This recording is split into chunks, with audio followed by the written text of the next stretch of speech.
Don't you know that you are supposed to wake up on time and go to the stream?" Amuchi shouted, her voice echoing in the small room.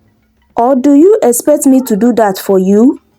You must fill that big blue drum in the backyard before even thinking of eating today." Kamy, still trembling from the cold water and Amuchi's harsh words, nodded quickly. "Yes, auntie."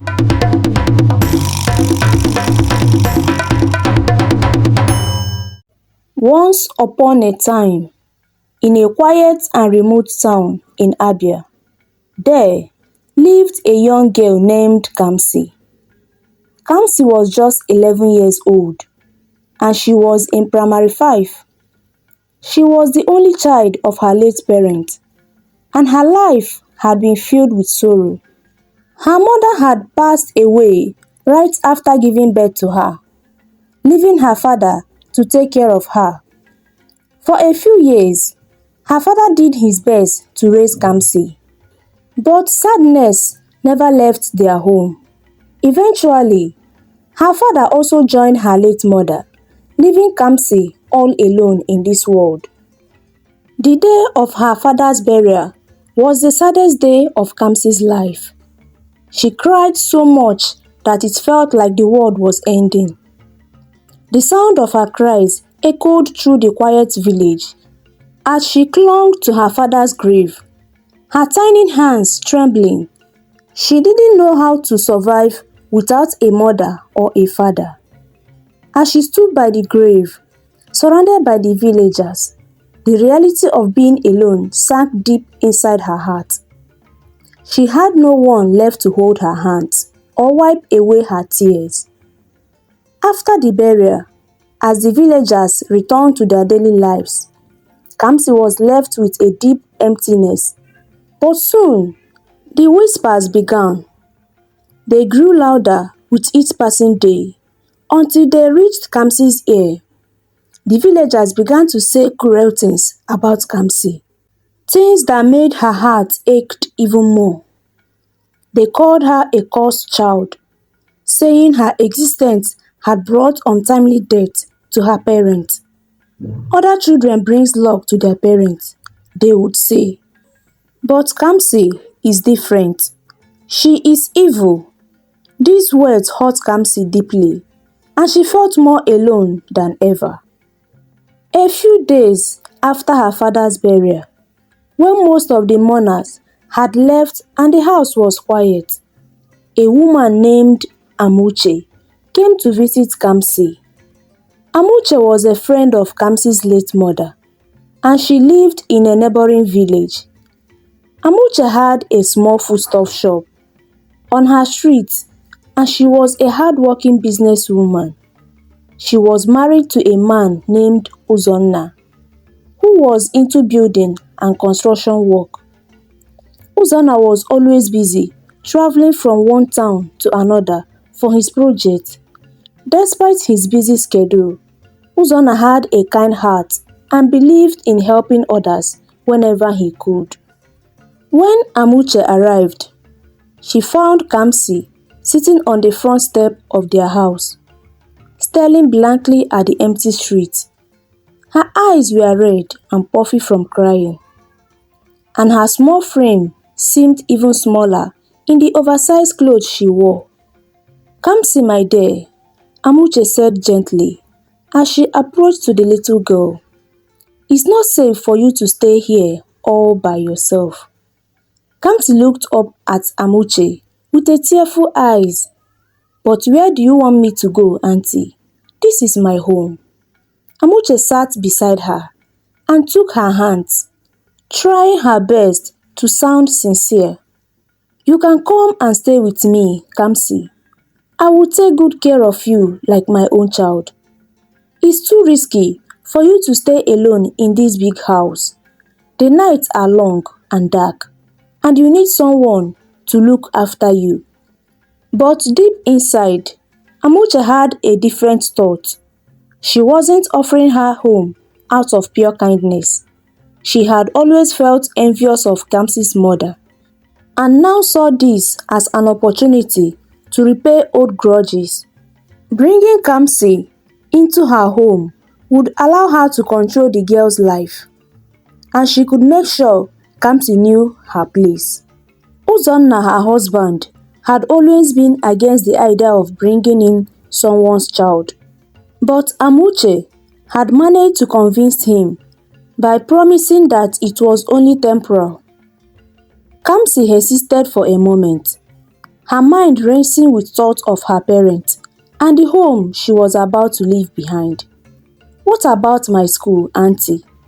I'm in primary 5 and I don't want to stop going to school." Amuchi forced a smile, blushing a tear from Kamy's cheek. "Don't worry about that, Kamy.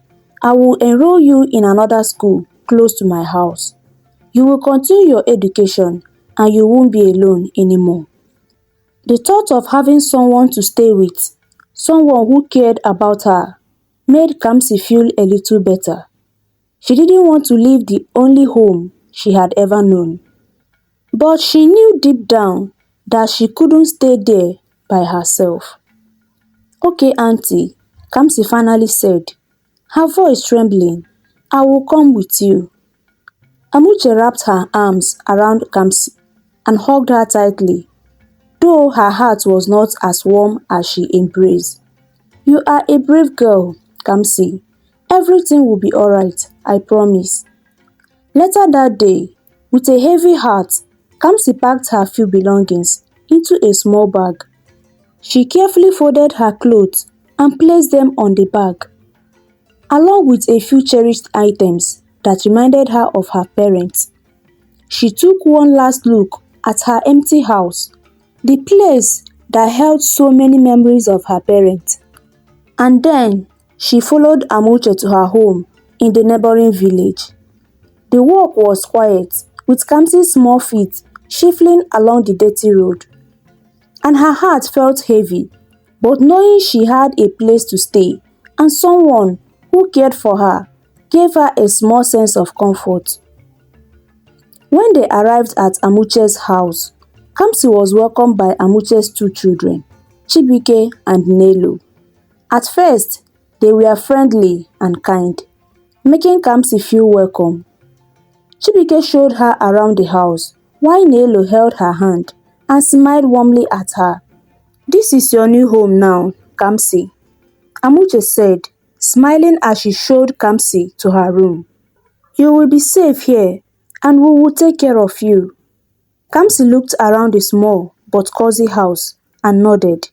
The room was simple but warm, with a small bed, a wooden chair, and a window that let the soft light of the evening sun.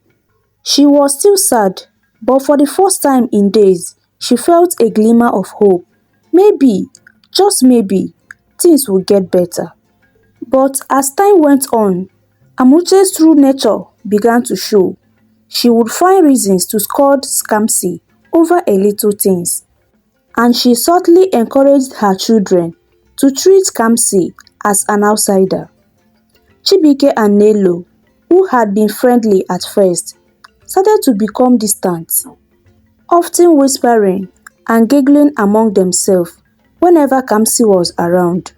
The warmth that Kamy had felt when she first arrived began to fade, replaced by a coldness that seeped into her heart. Kamy started to feel like she didn't belong in Amuchi's house. The small act of kindness that had comforted her at the beginning now felt like a distant memory. As she lay in bed at night, listening to the unfamiliar sound of the household around her, she whispered a quiet prayer, hoping that her parents were watching over her and that she could find happiness once again. And so, Kamy began her new life with Amuchi, Uzonna, and their children, but it wasn't the life she had hoped for.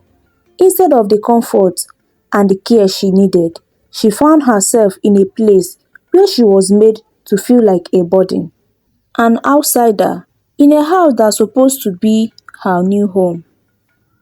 As time went by, Kamy began to see the true color of Amuchi. It started with a small things, like the way Amuchi would call her name with a sharp voice But soon, it became more worse. One early morning, before the sun had even risen, Kamsi was sleeping peacefully, dreaming of her late parents. Suddenly, a cold splash of water hit her face. She jumped up, shivering, and saw Amuchi standing over her with an empty bucket in her hand. "Don't you know that you are supposed to wake up on time and go to the stream?" Amuche shouted, her voice echoing in the small room. "Or do you expect me to do that for you? You must fill that big blue drum in the backyard before even thinking of eating today." Kamsi, still trembling from the cold water and Amuche's harsh words, nodded quickly. "Yes, auntie," she whispered, her voice shaky. She wiped the tears from her eyes, knowing she had no choice. She missed her parents so much. If they were still alive, would she be going through all of this? She wondered. With a heavy heart, Kamsi picked up the old gallon that she used for fetching water. It was big and heavy, and she struggled to carry it. But she knew she had to do it. As she walked out of the house, she glanced at Chibike and Nelo's room. They were still sleeping, tucked comfortably in their bed. The path to the stream was lonely and quiet. Kamsi felt so small and alone as she made her way through the bushes, the gallon bumping against her leg with each step. The stream was far from the house, and by the time she reached it, she was already tired. But there was no time to rest. She dipped the gallon into the cool water and filled it up. Then, she struggled to lift it into her head. The weight was almost too much for her. But she gritted her teeth and began the long walk back home. When Kamsi finally returned, her arms and legs were aching, but she didn't have time to rest. Amuche was waiting for her. "Hurry up!" Amuche snapped as Kamsi poured the water into the big blue drum. "You are too slow. Now, go and fetch more water. You need to fill this drum completely." Kamsi nodded again, her heart sinking. She knew this would take her many trips, but she had to do it. She didn't want to make Amuche angry. As she turned to leave, she noticed a pile of dirty clothes waiting for her to wash. They were Chibike and Nelo's clothes, dirty from playing outside the day before. Kamsi sighed. She had so much work to do. After fetching water, she would have to wash those clothes, clean the house, prepare food, and then wash the dishes. All the while, Chibike and Nelo would be at school, learning and playing with their friends. When they came back, they would laugh at her and sometimes make fun of her because she wasn't going to school like them. As she fetched another gallon of water, Kamsi thought about her late parents again. They had loved her so much, and they had never treated her this way. Life had been so different back then. She missed their warm smiles and kind words. She missed the way they would hug her and tell her how special she was. But now, they were gone, and she was left alone with Amuchi, who seems to have no kindness in her heart. When Chibike and Nelo came home from school that afternoon, they saw Kamsi washing their clothes by the well. "Look at Kamsi," Chibike said with a smirk. "She is always working. Maybe she should work at a laundry shop." Nelo giggled. "Yes, Kamsi the laundry girl." Kamsi kept her head down, scrubbing the clothes as fast as she could. Their words hurt her, but she tried not to show it. She didn't want to cry in front of them. The day dragged on, with more chokes and more harsh words from Amuchi. By the time night fell, Kamsi was exhausted. Her small body ached all over, but she didn't complain. She knew that complaining wouldn't change anything. As Kamsi lay on her mat that night, staring at the ceiling, She wished things were different. She wished she could go back to school like Chibike and Nelo. She wished she could play and laugh with other children.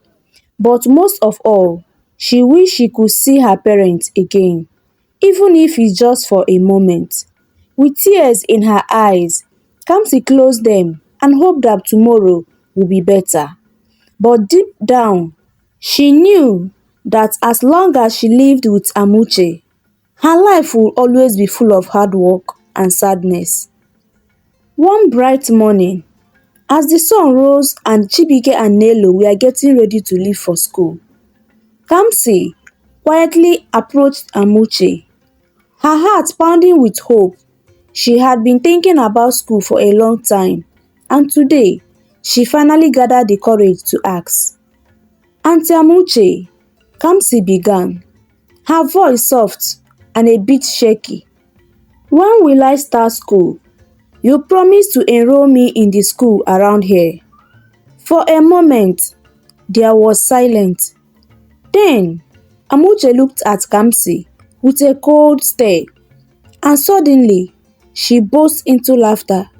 Chibike and Nelo joined in, laughing at Kamsi as if she had told a silly joke.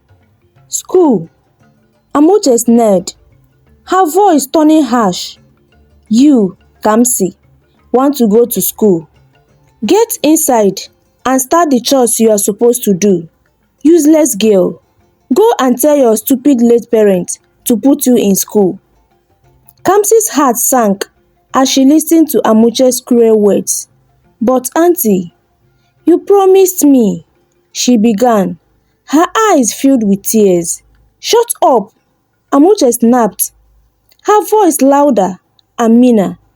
"If you ever bring up that topic again, you will live to regret it. Now get inside." With tears streaming down her face, Kamsi turned and walked back into the house. Her dreams of going to school felt like it was slipping away. She picked up the broom and began to sweep the floor, her hands shaking with sadness. "God, why is my life like this?" Kamsi whispered to herself as she swept. "Why do you take my parents and leave me alone in this wicked world? Please God, come to my rescue." The day dragged on with more chores for Kamsi. After she finished sweeping, she washed the dishes, cleaned the rooms, and did everything Amuche asked her to do. Her body was tired, but her heart was even more exhausted from the constant maltreatment. Later that day, Amuche called Kamsi to her shop.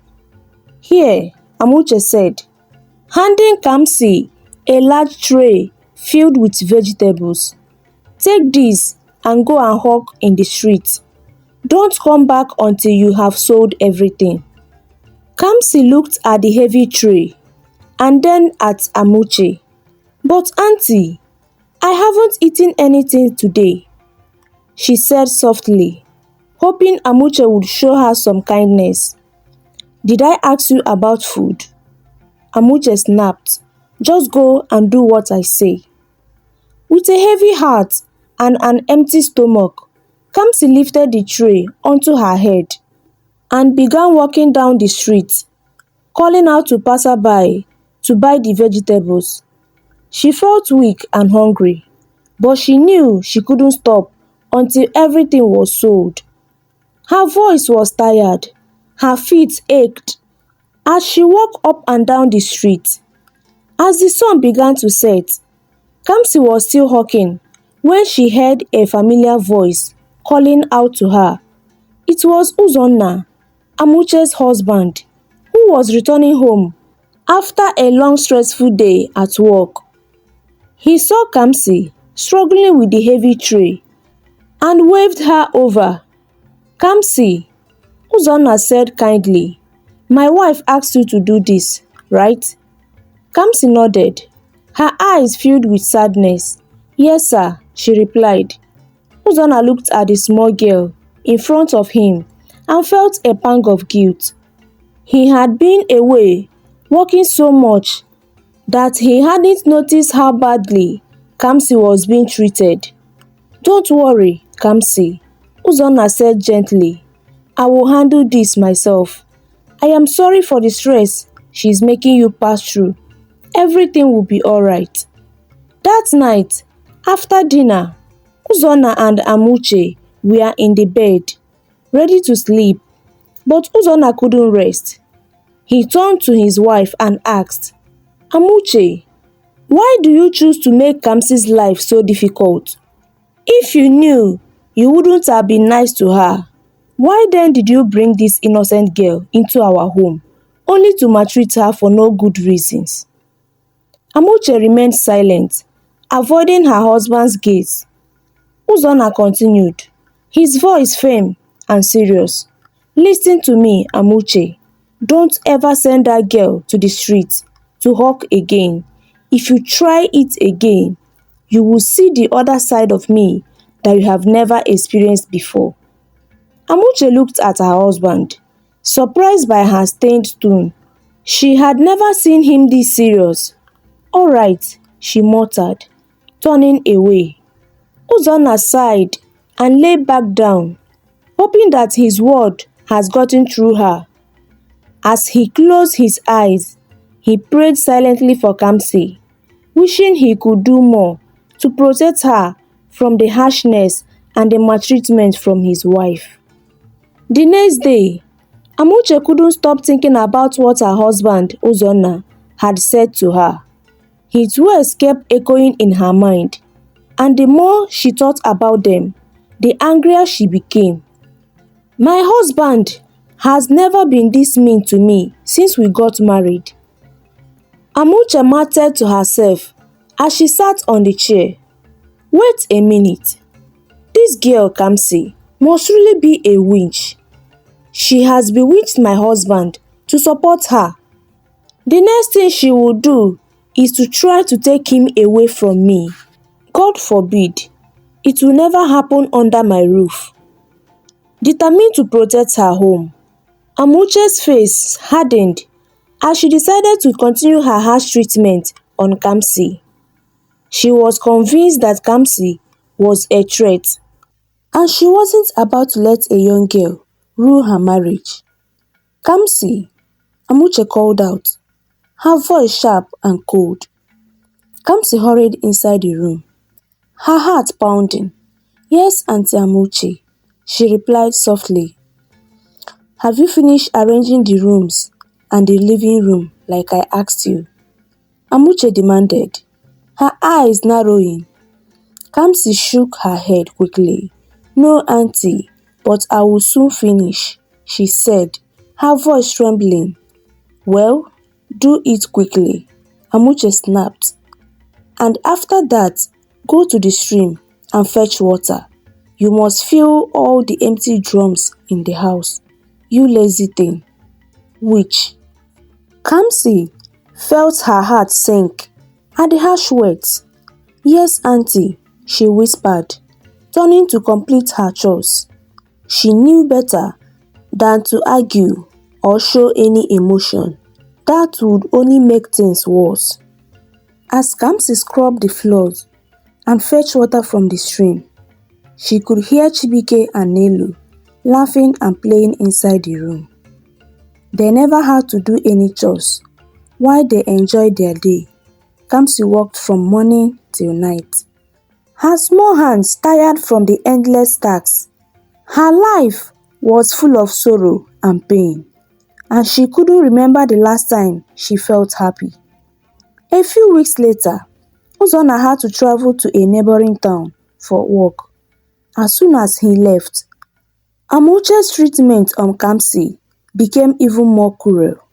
She made sure Kamy did every bit of work around the house. The young girl was constantly busy, cleaning, washing, cooking, fetching water, and no matter how hard she worked, it was never enough for Amuchi. Then, one fateful afternoon, after Kamy had finished all the chores, Amuchi called her again. "Kamy," she shouted. Kamy quickly ran to her, her heart filled with fear. "Yes, Auntie," she answered, trying to keep her voice steady. "Get out of my house," Amuchi yelled, her face twisted with anger. "You and your witchcraft are not welcome here again. Take your things and go." Kamsi's eyes widened in shock. "Auntie, please," she pleaded, tears welling up in her eyes. "Where will I go? I have nowhere to go." Amuchi didn't care. She grabbed Kamsi's small bag, the one with the few belongings she had left, and shoved it into her hands. "Get out," Amuchi yelled, pushing Kamsi towards the door. "And don't ever show your ugly face here again, you witch." Kamsi stomped out of the house, tears streaming down her face. She had nowhere to go, and the only place she could think of was her late parents' house. It had been 2 long years since she last been there, and the thought of returning filled her with sadness, but she had no other choice. When Kamsi finally reached the small compound where she had once lived with her parents, her heart sank. The place was messed. Weed had taken over the yard, and dirt covered everything. The house looked abandoned and sad, just like she left. But Kamsi was too tired and pained to care. Her body ached from the hard work, and her heart was heavy with sorrow. She dragged her small bag into the house and sat on the floor, leaning against the wall. She felt utterly exhausted, both physically and emotionally. "I'm so tired," Kamsi whispered to herself, wiping the tears from her eyes. "Why is my life like this? Why did God take my parents away and leave me alone in this wicked world?" Kamsi closed her eyes, letting out the deep sigh. She knew she should clean up the place, but she didn't have the strength. Her body was weak, and her spirit was broken. All she could do was to rest and hope that, somehow, tomorrow would bring something better. But as she sat there in the silence of empty house, Kamsi felt more alone than ever. The following day, Kamsi woke up early, determined to make her late parents' home feel like a real home again. She started by cleaning the inside of the house, sweeping away the dust and cobwebs that had gathered over the years. She scrubbed the floors until they shone, wiped down the windows, and arranged the furniture as best as she could. It was hard work, but it felt good to see the house looking clean and fresh again. When she finished the inside, she moved outside the yard, pulling all the weeds and clearing away the debris. By the time she was done, the compound looked neat and welcoming. Kamsi stood back and smiled for the first time in a long while. The house finally felt like a home again. Later in the evening, Kamsi decided to visit her old friends, Zoba and Chinonye. She hasn't seen them in a long time, and she hoped that being around friends would lift her spirit. As she walked down the familiar path to Chinonye's house, she spotted her friend coming from the opposite direction. Kamsi's heart leaped with joy, and she ran towards Chinonye, eager to give her a hug. "Chinonye," Kamsi called out, smiling brightly, but as she reached out to hug her, Chinonye stepped back quickly and pushed Kamsi away. "What are you trying to do?" Chinonye exclaimed, her voice filled with disgust. "You want to touch me with that your cursed body? Please, don't ever try that again." Kamsi froze, her smile fading as the word sank in. "Cursed? Me?" she whispered, looking down at herself from head to toe. For a moment, she didn't know what to say or do. The rejection stung, but she forced herself to pretend that nothing had happened. "I'm sorry," she murmured. Stepping back, she watched as Chinenye walked away without another word. feeling a deep sadness in her heart. Kamsi continued to Zoba's house. She hoped that Zoba at least would welcome her. When she reached the house, she knocked on the door, her heart pounding with nervous anticipation. "Kamsi, is that you?" She heard Zoba's voice from inside. Kamsi's face lighted up with joy, and she stepped back, waiting for the door to open. But when Zoba opened the door and saw Kamsi standing there, her expression changed instantly. "What are you doing here?" Zoba shouted, her voice filled with alarm.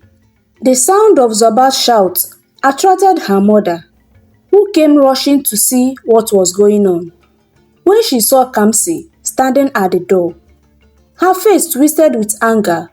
Without a word, she grabbed a bowl of water and threw it at Kamsi. The cold water splashed all over Kamsi, drenching her from head to toe. "You cursed child," Zoba's mother yelled. "Don't ever step your filthy cursed body in my house again." Kamsi stood there, soaked and shivering, tears streaming down her face. She couldn't believe what had just happened. The rejection from Zoba and her mother was more than she could bear. She realized in that moment she was truly alone in the world. No one wanted her around, and no one cared about her. With a heavy heart, Kamsi turned and walked away, the tears blending with the water on her face. The next day, still feeling the sting of rejection, Kamsi decided to visit her childhood friend, Osita. She wasn't sure if he would treat her the same way as others, but she had to try. When she reached his house, she knocked on the door, her heart pounding with fear and hope. To her relief, Osita opened the door with a warm smile. "Kamsi, it's good to see you," he exclaimed, pulling her into hug. Kamsi felt a wave of relief washed over her as she hugged him back, the first real comfort she had felt in days. "What happened?" Osita asked gently, noticing the sadness in her eyes. "Where did you run off to? I have looked for you everywhere, but couldn't find you." Kamsi sighed and wiped away a tear. "It's a long story," she said, her voice trembling, "but I will tell you everything." She explained to Osita all that had happened, from the way Amuchi had treated her to being thrown out of the house, and the rejection she faced from her friends. Osita listened quietly, his heart aching for Kamsi. When she finished, he gave her a reassuring smile. "Kamsi, I'm sorry for everything you have gone through," he said, "but I want you to know that you are not alone. I'm here for you, and I will always be your friend." Kamsi woke up early the next morning, her heart heavy with determination. She had made up her mind to work on people's farmland to earn some money, no matter how small, to feed herself and take care of her needs. Life had been so tough since she returned to her late parents' home, and she knew she had to find a way to survive on her own. Carrying her weeding tool, Kamsi walked out of the house, heading towards the nearby farms. The sun was just beginning to rise, casting a warm golden glow over the land. As she walked, she looked around to see if any of the farms looked bushy. When she spotted some workers in the distance, she decided to approach them. When she reached the farm, she saw a man directing the workers. He looked like he was in charge, so Kamsi walked up to him, her heart pounding. "Good morning, sir," she greeted politely. The man looked at her curiously. "Good morning, young girl. What do you want?" Kamsi hesitated for a moment before speaking. I was wondering if you need someone to help you on your farm. I can work hard and any amount you pay is okay for me." The man thought for a moment, then nodded. "Alright, you can start by helping with the weeding over there." He pointed to a section of the farm. Kamsi smiled with relief. "Thank you, sir," she said, quickly getting to work. She worked tirelessly, her hands moving swiftly as she weeded the farm. The sun climbed higher in the sky, and soon it was blazing hot, but Kamsi didn't stop. She was determined to do a good job so she could earn something at the end of the day. Hours passed, and finally, the man called out to the workers, signaling the end of the day's work. Kamsi wiped the sweat from her forehead and approached the man, hoping to receive her payment. "Sir, I'm done with the weeding," she said, her voice filled with hope. The man looked at her and shrugged. "You did a good job, but I'm afraid I don't have any money to pay you today." Kamsi's heart sank. "But sir, I worked hard all day. I even skipped breakfast so I could be here early," she pleaded, her voice trembling. The man waved her off. "I'm sorry. There is nothing I can do. Maybe next time." Tears welled up in Kamsi's eyes as she realized she would have to go home empty-handed and hungry. She looked at the man one last time, hoping he might change his mind. But he just turned away, leaving her standing there. Feeling defeated, Kamsi gathered her things and slowly made her way back home. Her stomach growled with hunger, but she tried to ignore it. When she reached her house, she didn't go inside right away.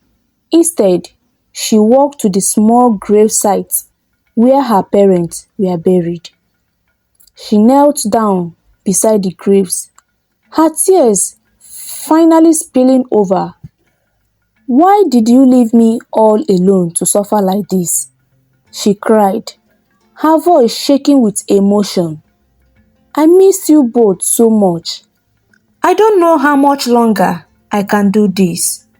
Kamsi stayed there for a while, pouring out her heart to her parents, hoping that somehow they could hear her and comfort her.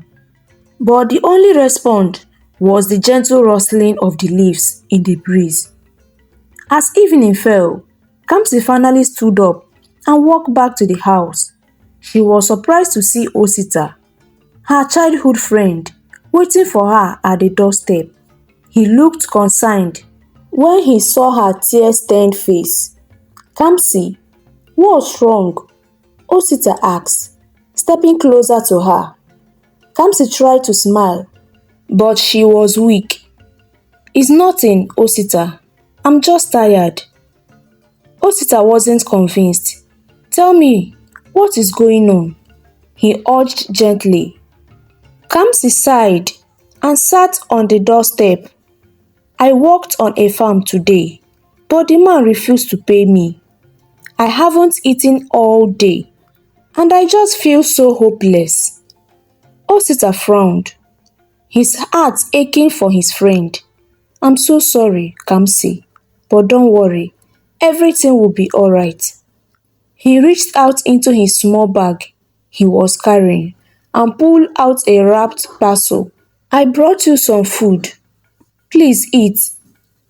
Kamsi's eyes light up with gratitude as she took the food from Osita. "Thank you so much, Osita. You are too kind."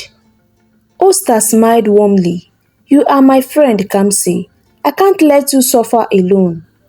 He then handed her a small amount of money. "Take this too. It's not much, but it will help you buy something to eat tomorrow." Kamsi's eyes filled with tears again, but this time they were tears of gratitude. "Thank you, Osita. You don't know how much this means to me." Osita patted her on the shoulder gently. You are strong, Kamsi. Don't give up. I will come to visit you again soon, okay? Kamsi nodded, feeling a glimmer of hope for the first time in a long while. Okay, I will be waiting. Thank you so much, Osita. As Osita left, Kamsi went inside with the food he had brought. She ate slowly, savoring each bite, feeling a warmth in her heart from the kindness of her friend. That night, as she lay down to sleep, she whispered a prayer of thanks, grateful that she was not completely alone in the world.